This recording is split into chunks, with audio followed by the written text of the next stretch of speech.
বাড়িতেই যদি এত সহজে আর একদম পারফেক্ট চিকেন মোমো বানিয়ে নেওয়া যায় তাহলে আর বাইরে যাওয়ার দরকার কি। আসসালামু আলাইকুম বন্ধুরা, কিচেন বাঙালিয়ানা চ্যানেলে আপনাদের সবাইকে স্বাগত জানাই। আজকে আমি আপনাদের সাথে শেয়ার করব একদম সহজ উপায়ে দোকানের মতো জুসি চিকেন মোমো, আর তার সাথে সব থেকে সহজ উপায়ে কিভাবে লাল লাল ঝাল ঝাল সেরা টমেটোর চাটনি বানাবেন।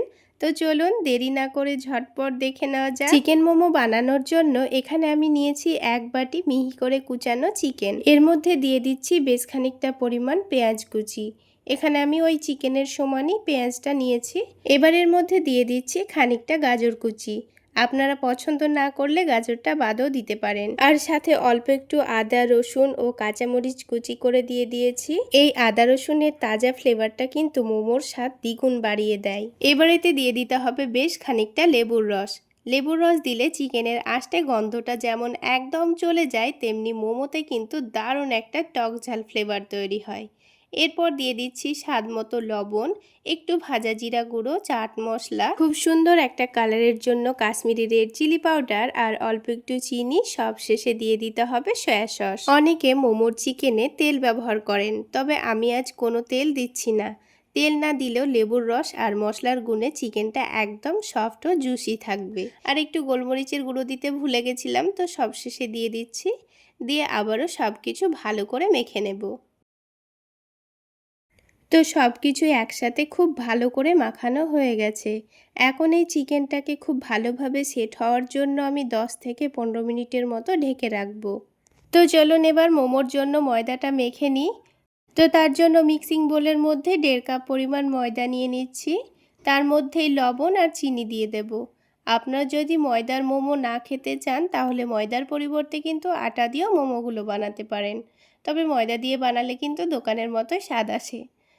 তো ময়দার সঙ্গে লবণ আর চিনিটা চামচ দিয়ে একটু করে মিশিয়ে নিয়েছি। এবার এর মধ্যে অল্প অল্প করে পানি দিয়ে আমি ডোটা মেখে নেব। মোমোর জন্য ডো মাখলে কিন্তু অবশ্যই পানিটা একেবারে দিয়ে মাখতে যাবেন না, তা না হলে কিন্তু নরম হয়ে যাবে। তাই বারে বারে অল্প অল্প করে পানি দিয়ে ডোটা একটু শক্ত করে মেখে নিতে হবে। ডো যদি নরম হয়ে যায় তবে মোমোর শেপ দেওয়া কিন্তু কঠিন হয়ে যাবে, মানে চিকন চিকনভাবে শেপগুলো আসবে না।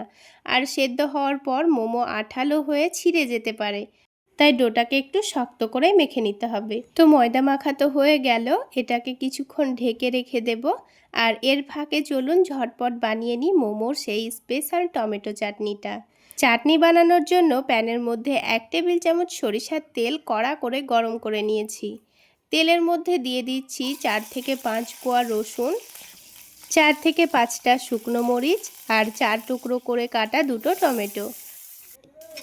আঁচ মিডিয়ামে রেখে টমেটোর গায়ে হালকা লালচে বা কালচে পোড়া দাগ আসা পর্যন্ত একটু ভালো করে ভেজে নিতে হবে। ভাজা হয়ে গেলে টমেটোটাকে আমি কিছুটা ঠান্ডা করে ব্লেন্ডারের জারে ঢেলে নেব।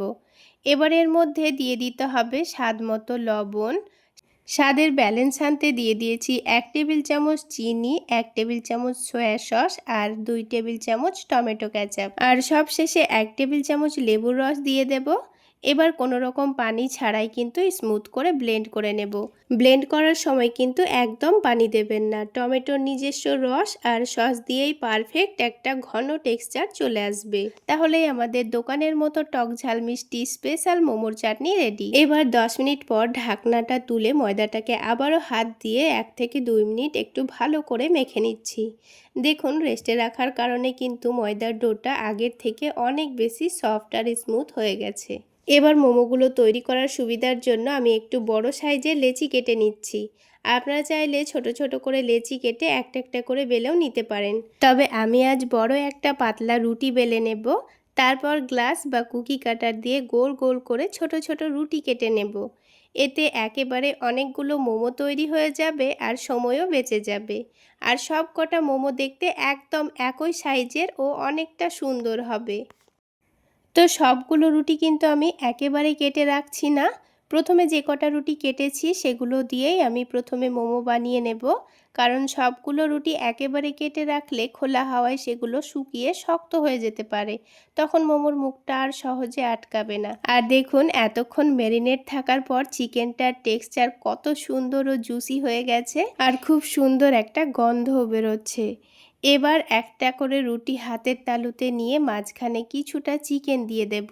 সত্যি বলতে মোমো বানানোর অনেক রকম ডিজাইন হয়, তবে আমি মোমো ফোল্ড করার খুব একটা এক্সপার্ট নই।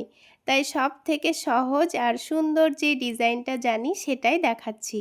প্রথমে নিচের অংশটা একটু চিমটি কেটে আটকে নেব। তারপর একবার ডান পাশ থেকে আর একবার বাঁ পাশ থেকে ময়দাটা টেনে মাঝখানে এনে হালকা চেপে দেব। এভাবে একদিক আরেক দিক করে পরপর ভাঁজ দিলেই তৈরি হয়ে যাবে একদম পাতার মতো সুন্দর ও সহজ মোমো। চলুন আপনাদের বোঝার সুবিধার জন্য একই নিয়মে আরও কয়েকটা মোমো বানিয়ে দেখাচ্ছি। আপনারা কিন্তু কমেন্ট করে অবশ্যই জানাবেন মোমোর এই সহজ শেপটা আপনাদের কেমন লাগছে। আর হ্যাঁ, মোমো বানানোর সময় হাত দিয়ে যদি মনে হয় ময়দা আটকে যাচ্ছে, তবে আঙ্গুলে সামান্য একটু শুকনো ময়দা ছড়িয়ে নিতে পারেন, তাহলে ভাঁজ দিতে খুব সুবিধা হবে। আর যদি ময়দাটা শুকনো মনে হয় তাহলে চারিদিকে অল্প করে একটু পানি লাগিয়ে নেবেন, তাহলেও ভাঁজ দিতে খুবই সুবিধা হবে। তো প্রথম ব্যাচের যে কটা মোমো তৈরি হয়েছে সেগুলো আগে ভাপিয়ে নেব। এর জন্য একটা হাঁড়িতে আগে থেকে আমি পানি গরম করার জন্য বসিয়ে রেখেছিলাম। যেহেতু আমার কাছে মোমো স্টিমার নেই, তাই আমি ভাপানোর জন্য এরকম একটা ফুটো ফুটো থালা ব্যবহার করছি। আর মোমো যেন থালার গায়ে আটকে না যায়, তাই থালার গায়ে একটু করে তেল মাখিয়ে নিচ্ছি। এবার পানিটা ফুটে উঠলে হাঁড়ির ওপর থালাটা আমি বসিয়ে দেব।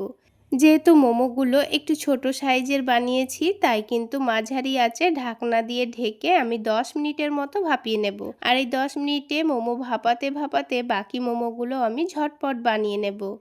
ঠিক 10 মিনিট পর ঢাকনা তুলতেই দেখুন মোমোগুলো কিন্তু একদম পারফেক্ট সেদ্ধ হয়ে গেছে। একে একে সবকটা মোমো আমি এইভাবেই ভাপিয়ে নিয়েছি। মোমোটা দেখুন কত সুন্দর সফট হয়েছে আর ভেতরটা কতটা জুসি।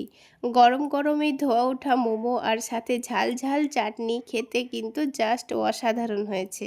আপনারাও বাড়িতে এভাবে খুব সহজেই বানিয়ে নিন, আর কেমন লাগলো কমেন্টে জানাতে একদম ভুলবেন না। আর ভিডিওটি ভালো লাগলে লাইক শেয়ার করবেন, আর আমার এই সহজ রেসিপিগুলো দেখার জন্য আমার চ্যানেলটি সাবস্ক্রাইব করে দেবেন। তাহলে আজকে এই পর্যন্তই। সকলে অনেক বেশি ভালো থাকবেন, সুস্থ থাকবেন।